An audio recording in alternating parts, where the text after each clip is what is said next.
Sabe aquelas histórias tão inspiradoras, a gente já se emociona quando lê, né? Uma história linda, incrível. Eu fiquei imaginando na conversa aqui ao vivo com ela.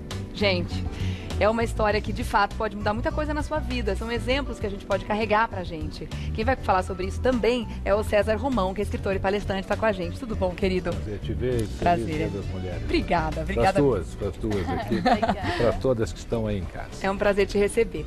A história da Patrícia Fonseca, que é economista e triatleta. Uma história que teve tanta dificuldade desde o dia do nascimento da Patrícia. Para o pessoal entender o peso que eu estou dando para essa introdução, eu queria que você contasse um pouquinho da sua história, Patrícia, por favor. Ai, obrigada. Bem-vinda, um feliz dia para você também. Para você também, e obrigada por estar aqui com vocês. Nossa, foi realmente uma aventura, eu digo, né, minha vida. Eu nasci realmente com problema de coração e desde aquela época os médicos já tinham dito para minha família que talvez eu não fosse sobreviver. Mas eu sobrevivi. E assim, eu vivi uma infância com diversas limitações por causa da questão cardíaca, uma adolescência também. Na faculdade precisei parar, ficar de cama mais de um ano. Foram muitas internações, cirurgias. E quando que eu ia imaginar que a vida ia me surpreender? Isso mostra também como a vida de todo mundo pode mudar a partir de um novo acontecimento. Eu entrei na fila do transplante, eu realmente estava muito fraca. Eu estava tão fraca, eu costumava falar, que eu não tinha forças para falar. Eu pensava, mas os pensamentos eles ficavam um pouco guardados na minha cabeça. Então, para a gente ver que quem chega numa fila de um transplante para precisar, né, de uma doação de órgãos, é uma pessoa que já tem uma história, tem uma luta e não chegou ali à toa. Sem dúvida. Mas aos 30 anos, no dia do meu aniversário de 30 anos, eu estava há meses já na UTI, eu dependia dos aparelhos e chegou. A primeira ligação do dia do meu aniversário foi meu médico para dizer: Patrícia, aguenta firme, o coração chegou. No dia do seu aniversário de 30 anos veio a ligação do médico, seu coração chegou. Gente! Foi emocionante. Que coisa fantástica o universo, né? Não, foi assim, foi trazendo isso para você. O maior presente que eu poderia desejar na minha vida era a minha saúde. E numa era data tão simbólica, né? Sim, de marco, né? Quando a gente faz 30 anos. Agora, gente, o que é interessante olhar na história da Patrícia, ela vai esmiuçar um pouco mais sobre as dificuldades. Eu vou entrar nesse assunto também, porque realmente a gente consegue ter uma ideia de tudo que ela passou. Mas o que é muito fantástico é saber que a Patrícia está aqui com um novo coração, né? O transplante aconteceu há quantos anos já? 3 anos e meio. 3 anos e meio. E nesses 3 anos e meio, ela não só saiu de uma condição de uma pessoa que tinha uma doença crônica, muito difícil, absurdamente limitante. Sim. Absurdamente. Quando a gente lê, a gente fala, meu Deus, como você carregou isso por tanto tempo, né? Que força, né? Que coisa maravilhosa. E essas medalhas que estão aqui em cima da mesa são todas da Patrícia. Como assim? Como é que ela ganhou medalha? Gente, ela se transformou em 3 anos e meio numa triatleta transplantada, que com toda certeza dá um baile de muita gente aqui. Olha, que fantástico isso, que superação, que brilhantismo. Mas antes, conta então pra gente, você já foi, a gente pode dizer, esse termo eu acho meio esquisito, mas você foi desenganada pelos médicos assim que você nasceu, pela sua condição do coração. Era um coração realmente muito fraco. Sim, muito fraco. Os médicos deram muito pouco tempo de vida para você, né? Deram muito pouco tempo. Realmente, na verdade, eles acreditavam que à medida que eu fosse me desenvolvendo e fosse crescendo, esse coração não ia aguentar. Foi isso que foi realmente informado para os meus pais. Mas qual foi o diagnóstico? Qual era o problema do seu coração? Eu tinha quase tudo que pudesse ter. Sim. Eu tinha, para quem entende desses termos técnicos, seria comunicação intra-atrial e intraventricular, miocardiopatia dilatada. Eu tenho uma condição genética, né, que agora eu tô com um novo coração. Tinha uma condição genética que era o miocárdio esponjoso, né, que é um defeito que acontece no 4º mês de gestação. Então eu tinha quase tudo. E o coração era do tamanho de uma panela. Ele era dilatado, era grande? Ele era maior. Então, assim, isso me gerou diversas restrições, mas que eu fui sempre levando a minha vida de cabeça erguida e olhando sempre para o que eu tinha, não para o que eu não tinha. Mas você foi sempre também surpreendendo os médicos à medida que o tempo passava e você continuava resistindo bravamente a essas condições adversas todas, né, Patrícia? Sim, é engraçado, é curioso. Quando eu tinha 20 anos de idade, um médico chegou para mim e falou que ele não me dava nem 6 meses de vida. A partir daí, eu comecei a contar a minha vida em 6 meses, para ver quantos 6 meses eu já tinha passado. E eu passei bons 6 meses até chegar numa fila do transplante, né? que foi onde eu teria realmente uma nova chance, porque eu cheguei numa fase em que todos os tratamentos já tinham sido tentados, todas as operações que davam para ser feitas já tinham sido feitas, os medicamentos eu tomava em dose máximas. Então, assim, o que podia me salvar era uma doação de órgãos, era um novo coração, um transplante de coração. Por quanto tempo você esperou um novo coração? Olha, qual foi o momento que vocês decidiram que precisava trocar o coração? Eu esperei ao todo na fila, foram 5 meses. Tá. Eu demorei muito para conseguir ser inserida. Aos 20 anos de idade eu fui negada para o transplante, porque eu tinha também uma condição no pulmão.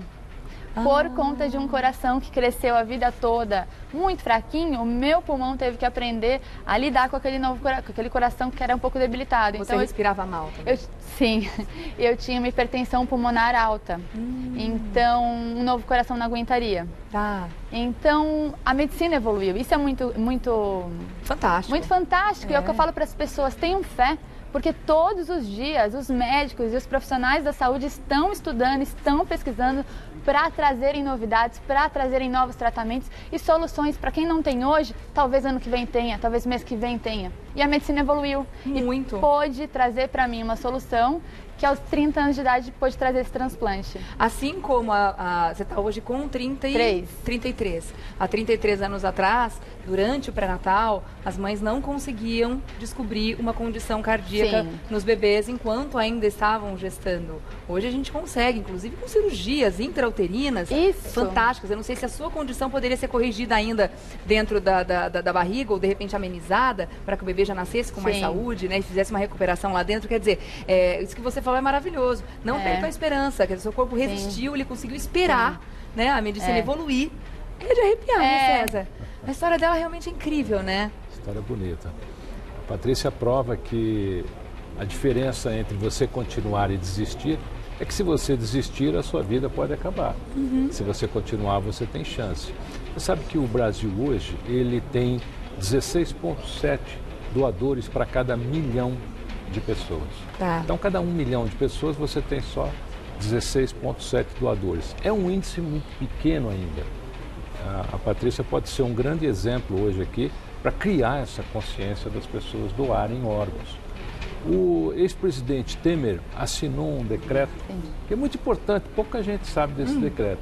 Existe um avião da FAB prontinho para transportar órgãos a qualquer momento. Para fazer a saída e volta de órgãos, né? É só avisar que ele está lá. E ele já fez, acho que, mais de 400 viagens aí nos últimos ano e meio, 2 anos. Quantas vidas foram salvas. Né? Com certeza, você que está numa situação semelhante, e não são poucas pessoas, né, que estão aí numa fila de espera, o que pode te ajudar, mais do que a evolução da medicina até, é a sua condição. Porque o importante não é você se autodefinhar, não é você se destruir. Porque a gente tem essa capacidade, se a gente quiser.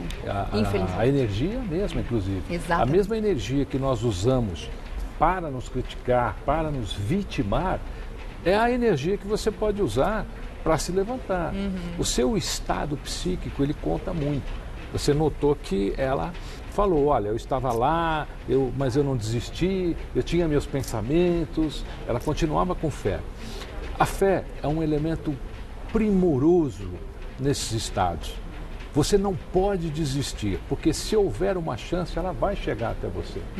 Se você criar uma egrégora de vitimização, você vai ter sempre mais do mesmo na sua vida. E fisicamente você vai adoecer fatalmente. Sim. Uma pessoa que é vitimista, ela não tem a capacidade de ficar alegre, ela não tem a capacidade de ter esperança, que é o que uma pessoa como a Patrícia, na condição dela, precisa. Ela não perdeu a esperança. Sim. E a esperança em algo que realmente pode acontecer, porque você viu o que ela disse. Eu tenho certeza que a medicina vai evoluir, eu tenho certeza que a minha hora vai chegar.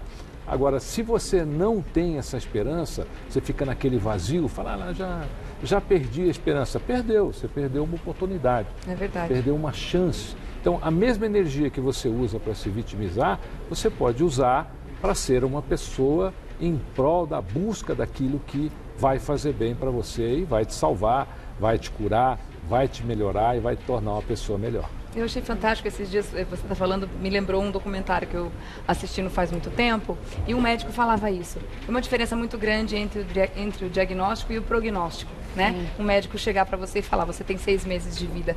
Ele não tem o direito de dizer para você quanto tempo você vai viver. Justamente porque se a gente parar para pensar que a nossa mente tem uma capacidade fantástica de cura do corpo, não estamos falando do caso extremo como um transplante, um coração que já veio com uma série de problemas e tudo mais, mas de problemas que a gente mesmo traz para a nossa vida com a nossa programação, com o nosso pensamento, com o que a gente emana de energia para o nosso próprio organismo. Então, é isso que você falou, a mesma energia que adoece é a energia que cura. Se a gente partir desse princípio, o seu caso mostra exatamente isso. Foram 6 meses, depois mais 6 meses, depois mais 6 meses, e esse dia não vai chegar, porque lá atrás, quando você tinha 1 ano, e o médico falou que você não passaria de 3, né? Você está aqui com 33, provando pra gente que a força dessa cabeça... Do pensamento, eu sempre acreditei muito nisso. Eu acho que é exatamente tudo isso que vocês falaram, é ter a cabeça boa, acreditar, é seguir em frente, né? E ele tá aí vou deixar um recado aqui, que é o que a Patrícia deve ter feito. Ela não contou aqui, mas eu tenho certeza que ela fez isso. Quando o médico fala assim, você tem 6 meses de vida, o que você vai fazer? Tudo que você não fez. Você vai viver, né? Você vai fazer um monte de coisa que não... Você sabe que quando o médico fala que a pessoa tem esse tempo de vida, alguns médicos estão fazendo isso inconscientemente, estão até ajudando o paciente. Dá o salvo-conduto, é verdade. O paciente fala, pô, só tenho 6 meses de vida. Vou aprontar. Poxa, eu nunca fui a um teatro, eu nunca viajei para os Estados Unidos, eu nunca andei de avião, nunca andei, ele vai fazer tudo. E olha o que acontece, começa a viver. É verdade. Porque você só perde a vida se você deixa de viver. A vida vai passar por você se você deixar de viver. E a Patrícia mesmo, na situação dela, ela não deixou de viver, ela não deixou de pensar, ela não deixou de amar as pessoas no entorno dela, não deixou de ter esperança. A esperança, ela só não pode ser um vazio na nossa vida. A gente só não pode deixar como é que tá para ver como é que fica. Nunca. Só isso. É verdade. A esperança, ela tem que ser uma atitude que você investe naquilo que você quer de resultado. E sonho, né? Daqui a pouco eu quero que você fale sobre isso. A gente estava falando da programação, né, que a gente precisa fazer. Muitas pessoas já vêm com isso já meio de fábrica, outras precisam de uma ajuda, de alguém que fale, de uma espiritualidade, né, para chegar até lá. Mas uma coisa eu acredito que não pode faltar nunca: a gente ter sonhos, ter metas, objetivos, para tirar forças e conseguir chegar lá. A gente nunca deve deixar de sonhar, né? Sabe por que a gente precisa ter metas? Muita gente fala que você deve escrever as metas para poder realizar, mas não é assim que funciona. Funciona da seguinte maneira: você precisa ter metas e objetivos, porque uma pessoa com metas e objetivos, ela aumenta o seu próprio desempenho em 18%. Olha. Só o fato de você ter isso, não é questão de escrever. Não sabia é de você desse ter. dado, fantástico. Eu imagino que ela, quando estava nessa situação, devia sonhar com um coração novo e dizer assim, olha, quando eu tiver um coração novo, eu vou ser triatleta. Sonhava em ser atleta? Então eu vou contar para vocês, para você ver a força desse pensamento que constrói, né? Quando eu estava na UTI, eu pedi para minha mãe trazer papeizinhos amarelos e pedi... Aqueles que colam? E coloquei na parede. Eu anotei o que eu queria da vida. Eu escrevi nesses papéis: vem coração, sucesso, recuperação recorde, coração de atleta, dançar, viver, nadar, correr. Aí um dia um médico perguntou assim pra mim: por que coração de atleta? Por que você escreveu tudo isso? Eu falei assim, bom, a vida inteira eu tive um coração que não dava muita conta do recado. Eu falei assim, agora eu vou ter que trocar de coração, não vou? Então eu quero poder fazer tudo que eu nunca pude fazer. Então ali eu já estava de alguma forma me transportando para uma vida em que eu ia poder realizar todos os meus sonhos de uma vida toda. Ela estava aumentando o desempenho dela. Exatamente. E com coragem, porque coragem não é ausência de medo. Eu garanto que ela sentiu muito medo. É a superação. Coragem é você seguir em frente apesar do medo. Todos nós sentimos medo. Eu tenho certeza que a Patrícia ficou apavorada muitas vezes. Mas ela seguiu em frente. Isso é coragem. Ah, eu estou sem coragem porque eu estou com muito medo. Não tem problema. Medo é um sintoma natural de defesa humana, de defesa dos mamíferos. Então, tem medo? Tem, mas segue em frente, apesar do medo. É verdade. É assim que você consegue vencer os desafios. Olha que exemplo, viu? Agora, conta pra gente, através dessa força, né, e dessa vontade de viver que você sempre teve, você também conseguiu surpreender os médicos na sua recuperação pós-transplante, né? Em pouquíssimo tempo você já estava em pé. Sim, foi o primeiro papelzinho amarelo que eu realizei. Foi a recuperação recorde. Eles tinham me dito que seriam 15 dias no mínimo de UTI. sendo que eu já estava há meses lá na UTI, né, antes do transplante, por causa dos aparelhos que eu precisava para ajudar a bater o coração. Chegou um coração novo, eles disseram um mínimo de 15 dias.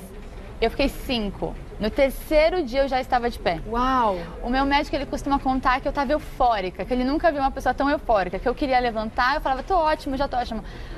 Assim que eu acordei, eu já senti diferença. Eu tinha fome. Eu não tive fome a vida toda. Gente. Aliás, eu fiquei sabendo que vai ter comida aqui, mas... Tá mais do que convidada. Tem um docinho maravilhoso pro final. Agora eu tenho fome, eu quero comer, eu quero aproveitar. Você passou 30 anos da sua vida sem saber o que era a sensação de fome. Eu comia por obrigação. Meu sonho era que existisse uma pílula que você tomasse e ela te desse as calorias que você precisava, porque eu não tinha prazer de comer, eu não tinha fome. Que impressionante. Sabe que se você, quando nós fazemos projeções, como ela fez, é muito interessante isso.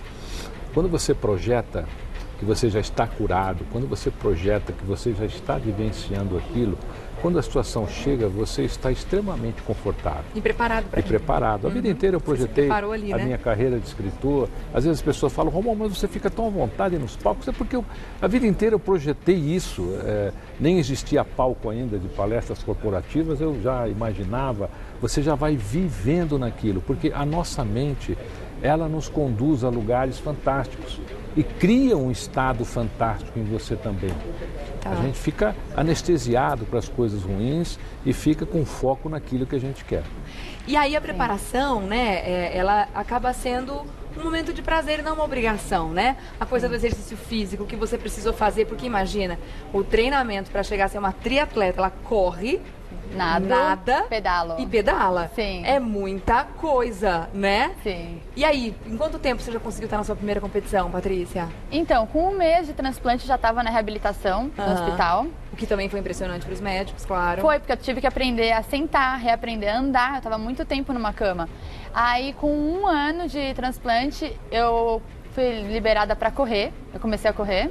Com 1 ano e meio eu já estava nadando e com 2 anos de transplante eu fui a primeira transplantada de coração brasileira a participar das Olimpíadas dos Transplantados. Que bacana, aliás, eu nem sabia que existia, acho que esse coração, ele se arrependeu. Ele falou, puxa, mas eu achei que ia para uma vida mais calma. Tô botando ele para trabalhar. Aí você tá com tudo isso, aí ele tá trabalhando bastante. Não, tô botando o coração para trabalhar, ele tá adorando. Muito bom, muito bom. Mas é isso que você falou, muito pouca gente conhece no Brasil e é até bom a gente estar falando disso. Existe a Olimpíada dos Transplantados, existe a Olimpíada, as Paralimpíadas e as Olimpíadas dos Transplantados.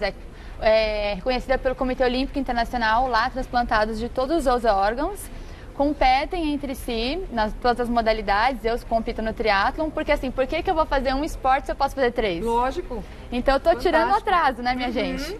E participei, depois disso fui para outras competições. E assim, para mim, poder correr, poder fazer tudo isso é absolutamente maravilhoso. Ah, fantástico. Olha, sua história realmente é uma inspiração para tanta gente. E eu tenho certeza que tem muita gente ou que conhece alguém que já fez um transplante ou a pessoa própria está assistindo agora, também já passou por isso e também não sabia. Tem algum site, algum Instagram para seguir, para que tenha essa divulgação? De repente a pessoa já está se preparando. Sim. Você quer divulgar também, Patrícia? Tem uma campanha que eu criei em prol da doação de órgãos, depois de tudo isso que eu passei. Chama soudoador.org. Tá. E quem quiser me acompanhar também no Instagram é Coração de Atleta Oficial, né? Coracal, né? Não tem o A, o tio e a cedilha, Coração de Atleta Oficial. E lá vocês conseguem obter mais informações, mais notícias. Coracaldeatleta.com. Não, Coração de Atleta Oficial no Instagram. Oficial no Instagram, tá. Soudoador.org. Tá. E inclusive nesse site você consegue ter histórias de outros transplantados, mais notícias e informações sobre doação de órgãos, que como ele falou, né, ainda temos um índice muito pequeno no Brasil e é tão fácil ser doador, é só você avisar sua família. E quem sabe hoje, tantas pessoas que estão nos assistindo, vendo, né, a vida que vem por causa de um gesto da doação, vão poder avisar seus familiares, falar, mãe, pai, irmão, eu sou um doador, só para vocês saberem. Em casa já está todo mundo sabendo que eu sou. Acho isso maravilhoso, gente. Sim. Bacana, bacana demais. Olha que papo legal, que papo inspirador. Eu acho coração. Que isso... Haja coração. É muita emoção mesmo. Eu faço uma ideia para sua família, o quanto isso enfim, sim, transformador, né, de uma forma geral. Afinal de contas, você veio como uma menina que ia dar um pouquinho de tristeza, porque ia viver pouco. Não, tá aqui, ó, maravilhosa, 33 anos, né? Um pouquinho, Sim. não muita, na verdade, mas enfim, hoje tá aí com uma história maravilhosa para compartilhar. Você que está em casa, ó, né? viu? Para de reclamar de coisinha pequena. Ah, na minha cabeça, o meu dedo, a minha unha. Falou tudo, As César. pessoas ficam... Fantástico. E o seu livro? Tem uma imagem aqui, né, pra gente colocar? São 12 livros, estão em 51 países hoje. São esses que estão aí na sua tela. Eles estão em todas as livrarias do Brasil, inclusive nos sebos. Não tem sequência, você pode ler qualquer um. Não é porque você lê um que nenhum se comunica. Eles são totalmente independentes. E se você lê em outros idiomas, pode ler em inglês, em russo, em italiano. Mas lê aqui, a nossa língua portuguesa. E se quiser seguir no Face? O Face é fácil, é Romão César, tanto Romão no César. Face como no Instagram. Tá bom, gente, muito, muito obrigada por esse papo. Olha, Obrigado. tô com as baterias recarregadas mesmo depois dessa conversa. Obrigada, César. Obrigada, Eu que Patrícia. agradeço. Parabéns. Muito mais sucesso para você. Obrigada. Viu? Até a próxima.